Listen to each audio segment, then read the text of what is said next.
ቢስሚላህ ወልሐምዱሊላህ ወሰላቱ ወሰላሙ ዐላ ረሱሊላህ አሁንም እንደገና ተመልሰናል እና አላህ Subhanahu Wa Ta'ala ስለ ሁለቱ ቡድኖች ምን እንደሚጠብቃቸውና እንደሚያጋጥማቸው እያነጻጸረ በማሳወቅ ላይ ነው ያለው ሀል ينظرون እነዚህ ሙስተክቢሮችና ሙከዚቦች ታዲያ የሚጠብቁት ነገር አለ ይላል ኢላ ተእዊለሁ የዚህን ኪታብ ውጤትና ፍጻሜ እንጂ ይህ ኪታብ እንግዲህ የሰው ልጆችን እድል ሊወስን ነው የመጣው ማለት ነው ኪታቢን ፈሰልናሁ ዐላ ዒልሚን የሚለው ኪታብ የሰው ልጆች ይህ ኪታብ በሚላክላቸው ጊዜ የተቀበሉና የተከተሉት ናጅሖች ይሆናሉ ማለት ነው የካዱና ያስተባበሉት ደግሞ ለቅሌት ይጋለጣሉ ይሄ ነገር እንግዲህ ተወስኗል ማለት ነው የአላህ መለኮታዊ ውሳኔ ነው ማንንም ይግባኝ የማይመለከተው ላሙዐቂበ ሊሁክሚ የሆነ ጌታ ነውና ታዲያ ይህን ውሳኔ ታስቀመጥን በኋላ ሀል ينتظر هؤلاء الكفرة الفجرة ይላል እነዚህ ገራራና ከሃዲ የሆኑት ወገኖች የሚጠብቁት ነገር አለ ኢላ ተእዊለሁ የውሳኔውን ውጤት እንጂ ይላል ተእዊለሁ ማለት አቂበተ አምሪሂ አው ነቲጀተ هذا الكتاب ሰልበን ነው ኢጃባ ማለት ይሄን ኪታብ በመቀበልም ሆነ በማስተባበል በያዝከው አቋም አንፃር ውጤቱን ነው የምትጠብቀው ስለዚህ ሌላ የለም እና አልቁርአኑ ሁጀቱ ለከ አው አለይክ እንዳሉት ረሱል አለይሂ ሰላቱ ወሰለም ከሁለት አንዱ እድል የሚወሰነው በዚህ ነው የሰው ልጆች ማለት ነው ቁርአንን የተቀበለና የተከተለ በስራ ላይ ያዋለ በቀጥታ ሁጃ ይሆናል አላህ ዘንዳ ይሄ እኔ ወዳጅ ነው እኔ ደንበኛ ነው ብሎ ያስተዋውቃል خلاص አለቀ ማለት ነው በተቃራኒው ደግሞ የካደና ያስተባበለ ከሆነ ይሄ የኔ ጥላት ነው ብሎ ይከስሃል አለቀልህ ስለዚህ ይሄን ነገር ውሳኔው ይሄው ደርሷቸዋል ተነግሯቸዋል አለ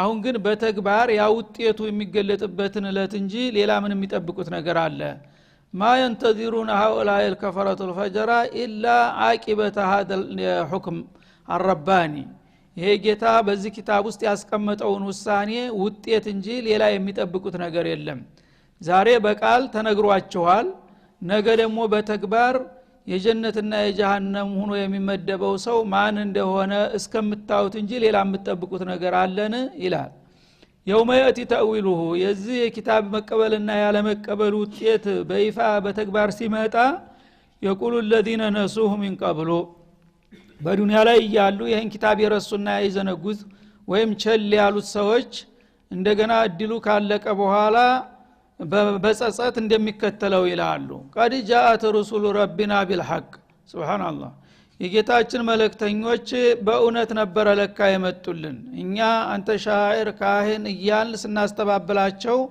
አልመሰለንም ነበር ለካ እነዛ የአላህ ነብያቶች ትክክለኛውን እውነታ ይዘውልን መጥተው ነበር ምንኛ ጉድ ሆነናል እያሉ ጣታቸውን መንከስ ይጀምራሉ በንዳማ ማለት ነው فهلنا من شفعاء ከዛ ቀጥለው እንግዲህ ያ ነብዮች ይመጣልና ይደርስባቸዋል የተባለው የጀነቱ የጀሃነሙ የሲራጡ የሂሳቡ ጉዳይ በይፋ መጣ ማን ነው ተገልጥሎ ተገለጠ የዛ ጊዜ ለካ እነዛ ነብዮች በዛ ጊዜ ሲነግሩን የነበረው እኛ ተረት ነው ይያል ተጨባጭ እውነት ነበረ ማለት ነው በማለት እንደገና ተንቅልፋቸው ይነቃሉ ማለት ነው ጅብታ ሄደውሻ እንደሚባለው ከዛ በኋላ እንግዲህ በዱንያ ኢማኑን አልተቀበሉም ስራውን አልሰሩም ያንን ደግሞ ሽሩጥ አሟልቶ ያልመጣ ሰው ከዚህ ቅጣት ሊድን እንደማይችል አወቁ ማለት ነው ያለው አማራጭ ምንድነው አንድ ተስፋ ብቻ የመነመነ ተስፋ አለች እሷ ምንድነው ሸፋዓ የምትባል ነገር ሸፋዓ ደግሞ ያው አብራቸው ያደገች በተሳሳተ መልኩ ነው እነሱም ያቋት እና هؤلاء شفاعون አይሉ ስለነበረ በዱንያም ይያሉ ያ አባቶቻችን ቅድማያቶቻችን እኛ የነብያት ዘርነን የወልዮች ልጆች ነን ይያሉ ሲኩራሩ ስለነበሩ እኛ ዛሬ ያው አከፋ ቦታ መውደቃችን ነው በምናችን ነው ልንድን የምንችለው ምናልባት እነዛ ታላላቆቹ ቅድማያቶቻችንና አባቶቻችን ይሸማግሉልን ይሆን በማለት በእነሱ ብቻ ተስፋ ያደርጋሉ ማለት ነው ምን ሹፋዓ ፈይሽፈዑ ለና ሽማግሌዎች ይኖሩን ይሆን ጌታ ዘንዳ ሄደው ጉዳዩን ይሸመግሉን ዘንድ ይላሉ በዋሲጧ ሊገባ በከለላ ማለት ነው አሁን ረዱ ፈናመለ غير الذي كنا نعمل ደሞ እነዚህ ሹፋዓዎች ሽማግሌዎች ሄዶም ቢጠይቁ አላህ እኔ ቀደም ሲል ነብይ ልኬ ኪታብ አውርጄ ምን እንደሚያስፈልግ ነግሬያቸው አለሁኝ እነዚህ ሰዎች አላመኑም አልሰሩም በምን ሂሳብ ነው ጀነት የሚገቡትና ከጀሃነም የሚድኑት ሊል ይችላል። ያ ከሆነ ደግሞ ቢያንስ ወደ ስራ መስክ ሊመልሰን እንኳን ያስፈቅዱልን ይሆን ይላሉ። ወደ ዱንያ ተመልሰው እንደገና ለስራ ሰርተው ስንቅ ይዘው ሊመጡ ማለት ነው። ሱብሃንአላህ። እንግዲህ ሁለት ነው አማራጫቸው። አንደኛ በቀጥታ ምንም ሳይሰሩ በዛ በሽማግሌዎቹ አማካይነት ተሸፋፍነው የነገሌ ወዳጆች የነገሌ ልጆች ከተባሉ ምን አረጋለሁ ላንተ ብዬ ብሎ ሊያሳልፈው ነው። ይሄ ከተሳካ ጥሩ ነው። ይሄ ካልሆነ ደግሞ ቢያንስ እንኳን በሁለተኛ ደረጃ በቃ ሁለተኛ እድል ስጣቸው። ትናንትና ተደናቅረዋል ተዘናግተዋል፣ አሁን ወደ ዱንያ መልሳቸውና የተወሰነ አመታት አንተን ተገዝተው ይንጡ የሚለውን እንኳን ቢያስወስኑልን ይሄም ጥሩ ነው። ተሁለት አንዱ ምናልባት ቢያስፈጽሙልን ሹፋዎችን ማፈላለግ አለብን ይላሉ ማለት ነው። ፈናዕመለ ገይረ الذي كنا نعمل አላህ Subhanahu Wa Ta'ala የሥራ መስክና እድል ቢፈቅድልን ትናንትና በመንሰራው ተቃራኒ ሰርተን ልንመጣ እንችላለን። ትናንትና በኩፍርና በሽርክ በማዓሲ በእስቲክባር ላይ ነበር። አሁን ግን ሁኔታውን ተረድተናልና በኢማንና በሶላህ በተቅዋ ታንጸን እንመጣለንና የኮርስ ፍቃድ ቢሰጠን ይችን እንኳን ብናገኝ ብለው በሷ ላይ ተስፋ ያደርጋሉ ማለት ነው። غير الذي كنا نعمل ማለት እስከዛሬ ስንሰራው የነበረው ከንቱ መሆኑን ተረዳን። የዛ ተቃራኒ ኢማንና ተቅዋ ሶላህና ኢኽላስ ነውና ያንን ከስበን ለመምጣት እድልና መድረክ ቢሰጠን ይላሉ። قد خسروا انفسهم ግን ሁሉም ቀን የመኞት አልተሳካም፣ ራሳቸውን ከስረዋልና። አንድ ሰው በዱንያ ላይ እያለ ነው አንዴ መጃል የተሰጠው። ሁለት ሀያት ሶስት ሀያት የሚባል ነገር የለም። ራሳቸውን መተኪያ ያለው ኪሳራ ውስጥ ጨምረዋል። ወضل عنهم ما كانوا يفترون በዱንያ ላይ እያሉ ሲቀጥፉት ሲዘላብዱት የነበረው ውሸት ሁሉ መያዣ መጨበጫው ጠፍቶባቸው አሁን በከንቱ ምኞት ነው የሚዋኙት እንጂ የዛ አይነት ሽምግልናና ፍቃድ ከተሆንም አይሰጥም በማለት አላህ Subhanahu Wa Ta'ala ውሳኔውን አሁንም አጸና ማለት ነው። ይሄ ነው እንግዲህ እያንዳንዱ ሰው የሚጠብቀው ያለው ድል እቺ ዱንያ እስካለህ ድረስ ነው። አልየውም አመሉን ወላ ሒሳብ ወገደን ሒሳቡ ወላ አመል። ነገ ያለይተ ከዛ ማያንፋዕ ላ ተቁሉ ለው ፈኢነ ለው ተፍተው አመለ ሸይጣን። ለው ምንም ዋጋ የለውም። አላህ መጃሉን ድሉን ሰጥቷል። 67 አመት በጤንነት በህይወትህ አድርጎ መመሪያውን አሩዶ ነብዩን ልኮ ሁሉን ነገር አመቻችቶ ቤትህ ድረስ አቅርቦልሃል። ሐቅና ባጢሉን አፍልቅልቆ ማለት ነው። ይሄንን ተቀብለህ የሚበጅህን መስራት ያንተ ምርጫ ነው። ይሄ ታለፈ ግን ያለይተ ብትል ገሌ ሸፊ ወይንም ደግሞ የሥራ መስክ እንደገና ይከፈትልኝ ብትል የሁሉ ከንቱ ምኞት ነውና በዱንያ ላይ ሲዋሹትና ሲቀጥፉት የነበረው ሁሉ ዛሬ ማጣፊያው አጥሮ መጨበጫው ጠፍቶባቸው ነው እንደዚህ የሚጫጫሁት። ይሄ ደግሞ ምንም ዋጋ የለውም በማለት ይሄ እንደሚጠብቃቸው ንገራቸውና ተዛ በኋላም ቢባሉ ዘወርበል ነገ ውጤቱን ያውታል ማለቱ ነው። እነ ረበኩም الله الذي خلق السماوات والارض ለማንኛውም የሰው ልጆች አሁንም የምትሰሙ ከሆናችሁ እቅጩንኩም ነገሩን ልንገራችሁ። እነ ረበኩም እነ خالقكم ورازقكم እናንተን ካልነበራችሁ ያስገኛችሁ በየለቱ የሚመግባችሁ የሆነው ሸሩ ጌታችሁ الذي خلق السماوات والارض እናንተን ብቻ ሳይሆን ያላችሁበትን ምድር ወላያችሁም ደግሞ አንዳይሉ 7 ሰማያትን ያለምንም ረዳትና ተባባሪ ብቻውን የፈጠረ ፍጹም ኃያል ጥበበኛ ጌታ መሆኑን እወቁና ለሱ ታማኝና አገልጋይ ሁኑ። ሰማያትና ምድርን የሚያህል ዓለም ብቻውን في 6 አያም በ6 ቀናት ፈጥሮ ያጠናቀቀ ኃይል ነው ይላል። ታዲያ ይሄንን የሚያህል ኃይል እንግዲህ እንደ ተራ ነገር ቆጥራችሁ የሱን መልእክት አስተባብላችሁና በሱ ላይ አምጻችሁ ከተገኛችሁ ጀሃነም እንጂ ሌላ ምን ሊዳኛችሁ ነው የሚለው አላህ Subhanahu Wa Ta'ala። في 6 አያም ማለት አላህ Subhanahu Wa Ta'ala ምድራችንና በውስጧ በላዋ ላይ ያሉ ነገሮች በሙሉ እንዲሁም 7ቱን ሰማያት በሙሉ ፈጥሮ ያጠናቀቀው በ6 ቀናት ብቻ ነው ማለት ነው። ማንም ሳይረዳውና ሳይተባበረው ይሄን ያህል ኃይል እንግዲህ ማንም ሰው ሊንቀውና ቸልለው አይገባም ነበር ማለት ነው። ይሄ ከቁድራው አኳያ 6 ቀናትም ላይ ወስድበት ይችል ነበር። انما امره اذا اراد شيئا يقول له كن فيكون ነበር። ግን አላህ ተአኒን ለማስተማር ነው ይላል። ለሰው ልጆች በተለይ ለብዙ ዘመናት የሚኖርና የሚያገለግልን ነገር ረጋ ብሎ ጊዜ ወስዶ ነው መስራት መገንባት ያለባችሁ ማለትን ለማሳየት ነው እንጂ በሱ ኃይልና ጥበብ አንፃር 6 ደቂቃም ላይ ወስድ በቻለ ነበር ማለት ነው። ثم استوى على العرش ከዚያ በኋላ በአርሽ ላይ ከፍ አለ ይላል። አርሽ ወትሮ ተፈጥሯል ከሰማያትና ከምድር በፊት ነው የተፈጠረው ትልቁ ዓለም ማለት ነው። وكان عرشه على الماء እንደሚለው በላይኛው ዓለም አርሽ የመጀመሪያ ነው። በታች ደግሞ ባህር ነበረ። እኛ ታውን ታለንበት ከምድር በታች በሙሉ በባህር ዓለም ነበረ የተኛው። ስለዚህ አርሽ ተላይ እንደጣራ ተታች ባህር ነበረ ያለው። ከዛ በኋላ በሁለቱ ትልልቅ ዓለሞች መካከል 7 ሰማያትና ምድርን ፈጥሮ እንደገና ጣልቃ አስገባበት ማለት ነው። ከዛ አርሽ ወትሮውንም ያለነውና ሰማያትና ምድርን ፈጥሮ አጠናቆ እንዳበቃ ታርሽ በላይ መሆኑንም አረጋገጠ ማለት ነው። አርሽ እንግዲህ አዕظم المخلوقات ነውና እሱም ከጌታ በላይ ሊሆን አይችልም። ጌታ ከሁሉም ፍጥረታት በላይ ነው ማለት ነው። እና استواء يليق بجلاله وعظمته ከአርሽ በላይ ሆነ አላህ ሲባል እንዴት ሆኖ ነው የሚለው ጥያቄ ማንሳት አያስፈልግም። እሱ በሚፈልገውና በሚወደው መልክ ታርሽ በላይ ነው። አርሽ የፍጥረታት ሁሉ ቁንጮና አለቃ ነው። ከዛ በላይ ምንም ነገር የለም። ከዛ በላይ ፈጣሪው ባለቤቱ ብቻ ነው ያለው ማለት ነው። በዛ እንዴት ነው ወደሚለው አትገባም። ማልስቲዋኡ ማዕሉም ወልከይፉ መጅሁል እንዳሉት ኢማሙ ማሊክ ረሂመሁላህ።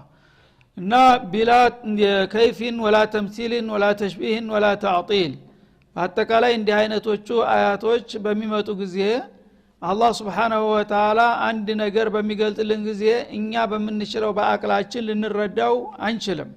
ታርሽ በላይ ነው ብሏል እንዳለው የታይዋሽምና ታርሽ በላይ ነው የሚለውን ጥቅሉን ነው እንቀበላለን። ከዛ ከአርሽ በላይ ቆሟል ተኝቷል ምን ወይም ነክቶታል አልነካውም የሚባለው ዝባዝንኬ ውስጥ መግባት የለብህም። እሱ በሚፈልገው መልክ ታርሽ በላይ ነው ብለህ ትንትላለህ ማለት ነው። በዚህ መልክ ካመን በቂ ነው። አንዳንዶቹ ግን እስተዋ ማለት እስተውላ ብለው የተህሪፍ በማድረግ ያልሆነ ማዕና የሚሰጡ አሉ። እና አርሽን ተቆጣጠረ ይላል። አርሽን ብቻ የተቆጣጠረው ዓለምን በሙሉ ዱንያ አኺራን ነው ጌታ የተቆጣጠረው። ስለዚህ መቆጣጠር የሚባለው ነገር ለበታቹም ለበላውም አጠቃላይ ነው። ግን አርሽ ከሁሉም በላይ ነውና ጌታ ታርሽ በላይ ነው ማለት ነው የተፈለገው ማለት ነው። ታርሽ በላይ እንዴት ሆነ ወደሚለው ዝርዝር ውስጥ ግን መግባት የለብህም። የነገረን የዝህን ያህል ነው። አንተ የአላህ ሲፈቶች በሚመጡ ጊዜ ሁሉ ጊዜ በቀጥታ ቃሉ የሚያመለክተውን ቃል ትክክል የሐሳብ ተቀበለዋለህ ማለት ነው። ከዛ በኋላ የራስህን ትንታኔና እንትን አትጨምርበትም። ለምን መረጃ የለህምና ለዛ ትንታኔ አላህ ታርሽ በላይ እስቲዋ ሆንኩኝ አለ እንጂ በእንዴት አይነት መልኩ እስቲዋ እንደሆነ ዝርዝር መመሪያ ስላልነገረ ረሱልም ስላላብራሩ ቋንቋው የሚሰጠው ከአርሽ በላይ ሆነ የሚለውን ብቻ ነው። ያንን ተወሰድክ በቂ ነው ማለት ነው። እና የአላህን ዛት የምናቀው በጥቅል ነው። አላህ Subhanahu Wa Ta'ala የዓለም ጌታ ነው ብለን እንቀበላለን። ግን ዓለም የዓለም ጌታ የሆነው ጌታ ምን ይመስላል ምን ያክላል የሚለው ውስጥ መግባት አለብን። መሸበህ እንችላለን በእኛ አእምሮ መቅረጽ እንችላለን አንችልም። ስለዚህ ዛቱን እነን የተቀበልነው ያለ ማብራሪያ ነው ማለት ነው። ሲፈቱንም እንደዛው ነው መቀበል ያለብን።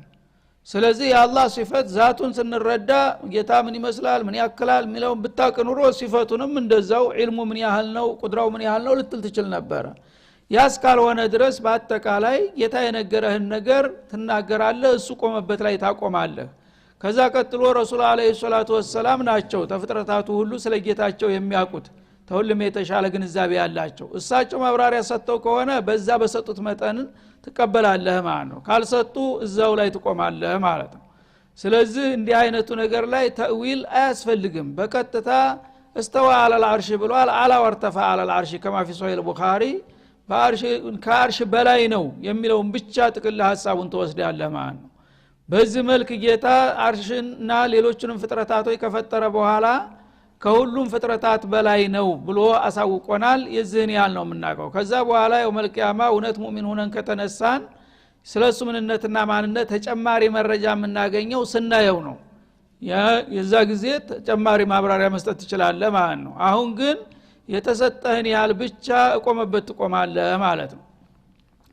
ይወሽል ለይለ ነሃራ እና አላህ Subhanahu Wa Ta'ala እንግዲህ ይሄን ሁሉ ክፍለ ዓለማት ተፈጠረና ታዘጋጀ በኋላ ሌሊትና ቀን የሚባል ክፍለ ጊዜ አንደኛው ፍጹም ብርሃናማ ሌላኛው ጨለማ የሆነ ፍጡር ጊዜ መደበ ማለት ነው በሰማይና በመሬት መካከል እና ሌሊቱን በቀኑ ላይ እንዲሸፍነው ያደርጋል ሁለቱ ይቀያየራሉ ይተካካሉ ማለት ነው የጥሉቡሁ ሐፊተን ሌሊቱ ክፍለ ጊዜው በሚመጣ ጊዜ ቀኑን ወዳውኑ ፈጥኖ ይፈልገዋል እኔ ጊዜውን ጨርሰሃልና ቶሎ ልቀቅ የኔ ስልጣን ነው በማለት ወዳውኑ ያ ሁሉ ብርሃን ጠፍቶ ጨለማ በአንድ ጊዜ በቅጽበት ይጎዘጎዛል መጥቶ ማለት ነው በተቃራኒው ንጋት ሲመጣ ደግሞ ቀኑ እንደዛው ፈጥኖ ይመጣል አንድ ደቂቃ ይፈቅድለትም ማለት ነው ጊዜ ደርሷል ዞር በሌላዋል የት እንደገባ አይታወቅም ወዳውኑ ብርሃን ይፈካል ማለት ነው ይህንን እንግዲህ ክስተት በየለቱ የምታውትና የምታቁት ጉዳይ ነው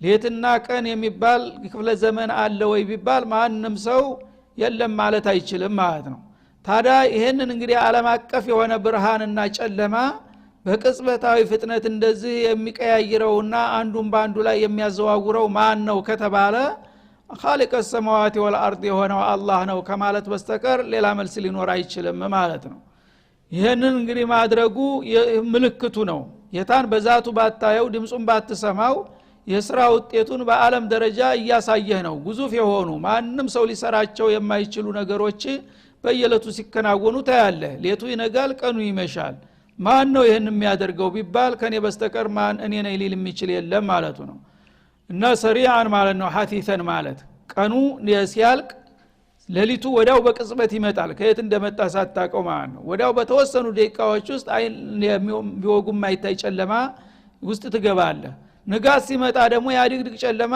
ወዳው የት እንደደረሰ ይጠፋና ወዳው አንጸባራቂ ብርሃን ይሆናል ይሄን ደግሞ ቅይሩ ጊዜ አይወስድበትም በቅጽበታዊ በተወሰኑ ደቂቃዎች ውስጥ ነው ንጋትና ምሽት የሚቀያየረው ማለት ነው ወሸምሰ ወልቀመራ ወሰኸረ الشمس والقمر ማለት ነው እንዲሁም ደግሞ ፀሐይና ጨረቃን የመደበና የገራው እሱ ነው ፀሐይና ጨረቃ የተባሉ ሁለት የብርሃን ምንጭ የሆኑትን ነገሮች ሰይሞ በመሬትና በሰማይ መካከል ይሄን አገልግሎት እንዲሰጡ ያደረገው እሱ ነው ወንጁም ሌሎችንም ደግሞ ከዋክብቶች በየደረጃቸው ጥቅቅኖቹንም ትልልቆቹንም ማለት ነው ሙሰኸራትን ቢአምሪህ እነዚህ ሁሉ በትእዛዙ የሚመሩና የሚታዘዙ የተገሩ ናቸው እና ሁሉንም ነገር ለፈጠረለት አሰልፎታል አንድ ቀን ሳያቋርጥና ሳይዛባ ባለበት በስርዓቱ ይቀጥላል ሁሉም ማለት ነው አላ እንተቢሁ አዩሃናስ ለሁል ኸልቅ መፍጠር የሱ ነው ሁሉን ነገር መፍጠር የኔ ነው ማለት ነው ከኔ ውጭ ማንም የሚፈጥር የለም ወልአምሩ ሁሉን ነገር የፈጠርኩ ከሆነ ደግሞ ሁሉም የኔ ንብረት ነው ማለት ነው የኔ ንብረት ከሆነ ደግሞ ትእዛዝም የኔ ነው በግዛቴ በፍጥረታቴ እኔ ብቻ ነኝ ማዘዝ ያለብኝ ከኔ ውጭ አሉ እኔ ካልፈቀድኩና ካልወከልኳቸው በስተቀር ማንም ሊያዙ አይገባቸውም ማለት ነው አላህ እንግዲህ Subhanahu Wa Ta'ala ዓለምን ፈጥሯል የፈጠረው ዓለም የራሱ ንብረት ነው ይሄንን የራሱን ዓለም እንግዲህ በራሱ ስርዓት ነው መመራት ያለበት ነው የሚለው እና ሌሎች እኔ የፈጠርኩት ዓለም ላይ ጣልቃ ገብተው እንደፈለጉ ሊያምሱ አይገባቸውም ሁሉን ነገር ይፈጥር ያለው ሁሉንም ነገር ደግሞ መመራትና ማዘዝ መቆጣጠርም ያለብኝ እኔ ስለሆንኩኝ ሁሉንም እንደፈጠርኩኝ ማዘዝም የኔ መሆኑ ሊታወቅ ይገባል እኔ ሁሉን ነገር ፈጥሬ ታበቃ እናንተ በሰይጣን ህግ እንመራለን ብትሉ ይሄ አደገኛ ስተት ነው ማለቱ ነው ተባረከላሁ ረብል ዓለሚን የዓለማት ባለቤትና ጌታ የሆነው ችሮታው ሰፋ ወይም ደግሞ ክብሩ ገነነ ማለት ነው ተባረከ የሚለው ሁለት አይነት ማዕና ይሆናል በማዕና ተመጀደ ወተዓላ ይመጣል ከሱረ ኸይሩሁ ለማለትም ይመጣል እና ተባረከላሁ ማለት ረብል ዓለሚን በፊተኛው ትርጉም የዓለማት ጌታ የሆነው ኃይል አላህ Subhanahu Wa Ta'ala ከሁሉም በላይ የላቀ ሆነ ማለት ነው ወይም ደግሞ ሁሉንም ፍጥረታት የሚመግበው እሱ ስለሆነ ሁሉን ችሮታው ሁሉንም የሰፋ ሆነ ሁላችሁንም መቀልባችሁና ማኖራችሁ እኔ ነኝ ታዲያ የኔን እየበላችሁ እየጠጣችሁ ለማን ታመልካላችሁ ማለቱ ነው ወድዑ ረበኩም ተضرعا وخفيا ስለዚህ ይሄንን ኃያል ጌታችሁን አውቃችሁ የምትፈልጉትን ነገር ከፈለጋችሁ ከሱ ጠይቁ ጌታችሁን ለዲንም ለዱንያም ለአካልም ለመንፈስም የምትፈልጉትን ነገር ሊሰጥ የሚችለው እሱ ነውና ለሱ ዝቅ ብላችሁ በትህትና ድምጻችሁንም ዝቅ አድርጋችሁ በተስለመለመ ቃል ጌታችሁን እንደይመጥናትና መለመን አለባችሁ እንጂ እኔን ትታችሁና ረስታችሁ ለሌሎች ማጎብደድ አይገባችሁም ማለቱ ነው። ኢነሁ ላ ዩሂቡል ሙዕተዲን አላህ Subhanahu Wa Ta'ala ደንበር ዘለሎችን አይወድም። እና ደንበር ዘለሎች ማለት ያለ ኒዟም ያለ ስርዓቱ የሚሄዱ ማለት ነው። የዓለም ባለቤትና ጌታ አላህ ነው ከተባለ ሌላ ነገር ይጠቅመኛልና ይጎዳኛል ብሎ ሌላ ደይ መጥራት ተባለቤቱ አልፎ በህገ ወጥነት ወደ ሌላ መሄድ ነው ማለት ነው። ስለዚህ ይሄን አልወድምና ከዱዓ ጨምራችሁ እኔ ያዘዝኳችሁን በመስራት እኔን በማመስገንና በማክበር እኔ ጋራ ተስማምታችሁ መኖር አለባችሁ። ካልሆነ ግን ከዛ አልፋችሁ ተርፋችሁ ሌሎችን የምትገዙና የምትታዘዙ ከሆነ ደንበር ዘለሎች ናችሁ። ደንበር ዘለሎችን ደግሞ አልወድምና ዛሬ እንኳን የቸል ብላቸው ነገ ቀጠሮ ተይዞላችኋል እዛ ቦታ ማጣሪያው እንዳያጥፋችሁ ጊዜ ቆም ብላችሁ ማሰብ አለባችሁ ይላል። ወላ ትፍሲዱ ፊል አርድ በምድር ላይ ጥፋትን አታሰራጩ ባዕደ ኢስላሂሃ ታበጀዋት በኋላ ይላል። አላህ ምድርን ለእናንተ መኖሪያ አዘጋጅቶ አስውቦ ሁሉን ነገር ሲሳዋን አመቻችቶ አስቀምጦላችኋል። እናንተ ግን በወንጀል ምድርን እንደገና ለመበከል አትሞክሩ ይላል። ማዕሲያ መሬትን አደጋ ላይ የሚጥሉ የተለያዩ አደጋዎች የሚፈጠሩት ወማ አሷበኩም ሙሲበቱን ፈቢማ ከሰበት አይዲኩም እንዳለው እናንተ ናችሁ በምድር ላይ ያላስፈላጊ ነገሩን ሁሉ የምታመጡትና የምትጋብዙት። መሬትን የሰላም ሀገር አድርጌ ነው የፈጠርኩላችሁ አደብ ገዝታችሁ በእኔ መመሪያ የምትሄዱ ከሆናችሁ የምትበሉት የምትጠጡት የምትለብሱት የምታጌጡት ሁሉን ነገር እንድታደርግላችሁ ሰክሬላችኋለሁ።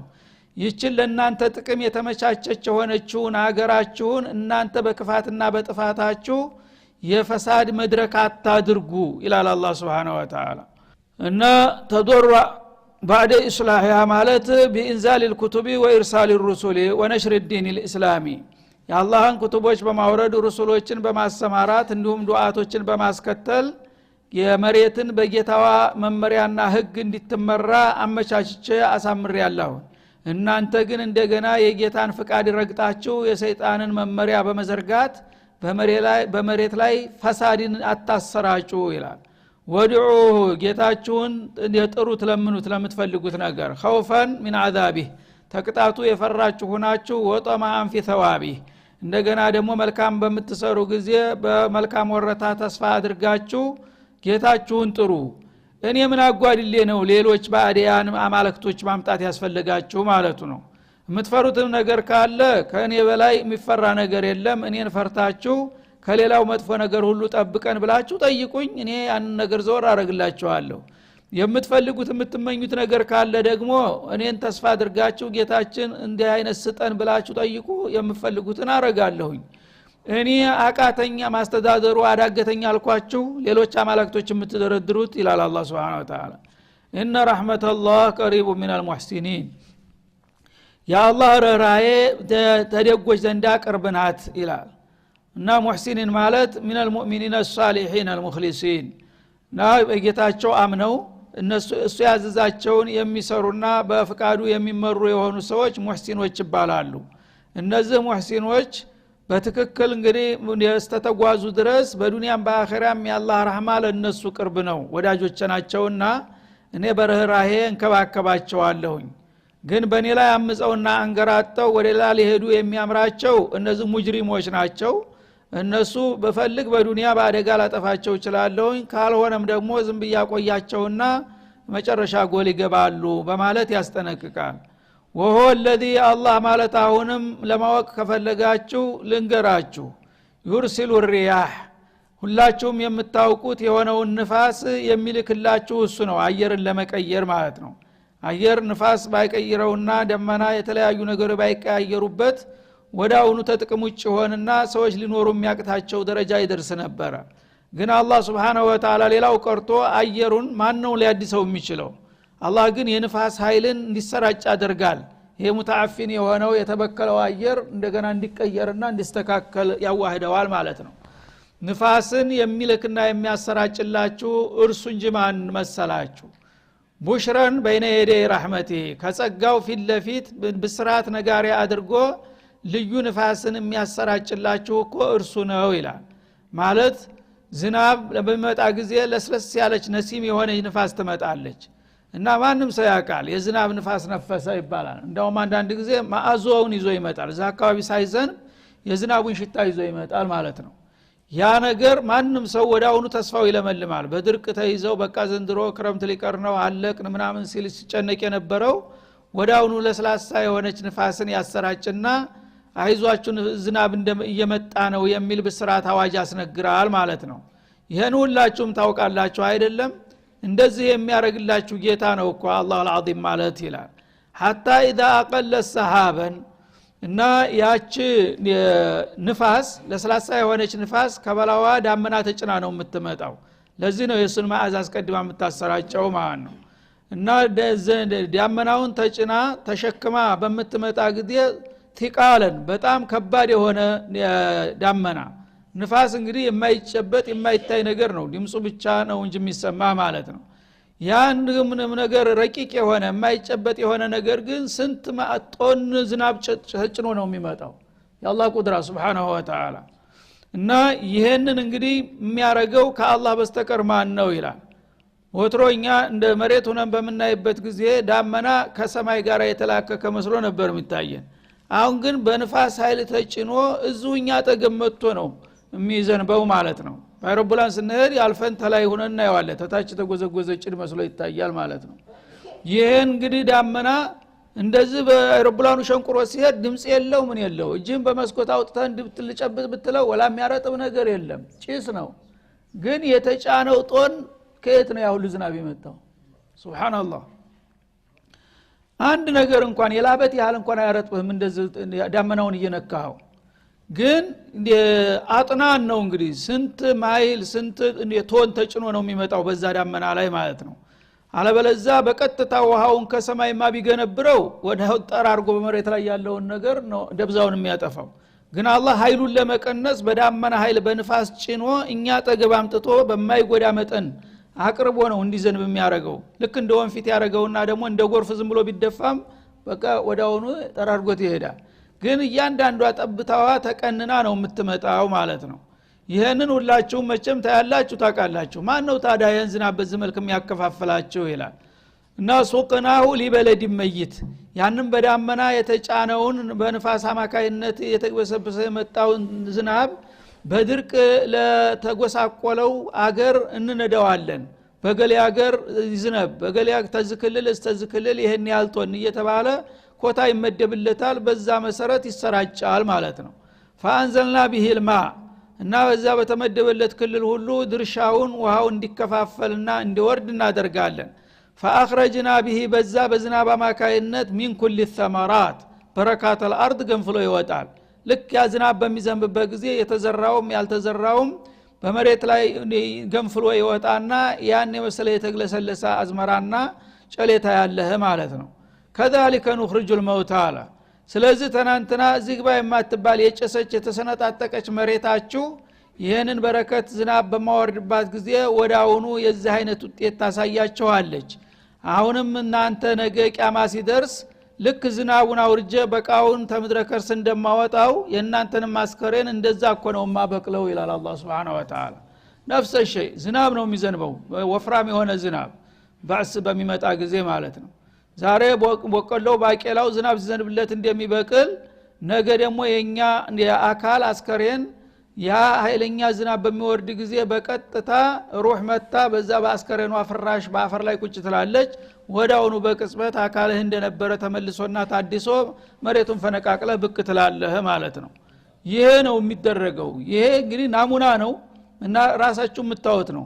ያ ባቄላ ምን ነበረ? ደረቅ የጥጠር የመሰለ ነገር ነበር። ግን በአላህ ቁድራ ፈንድቶ እንደገና በዛች በለለች አቅሙ መሬቱን ሸንቁሮ ይወጣል። አላሁ ጣለውና ማለት ነው። ያንተ ማስከሬን እንደዛው ነው የሚወጣው ይላል አላህ Subhanahu Wa Ta'ala። نخرج الموتى ሙታንን እንደዛው ነው የምናወጣው ለአለኩም ተዘከሩን ይሄን ምሳሌያዊ አገላለጥ በዚህ መልክ የገለጥንላችሁ ትገነዘቡ ዘንድ ነው የአላህን ህክማና ቁድራ እንድትገነዘቡ ነው በዚህ መልክ የተረዳው በቃይን ለማብቀል የቻለ ጌታ እናንተንም ወቅታችሁ ሲደርስ ያበቅላችኋል ይለናል ማለት ነው هذا وصلى الله وسلم على النبي وعلى اله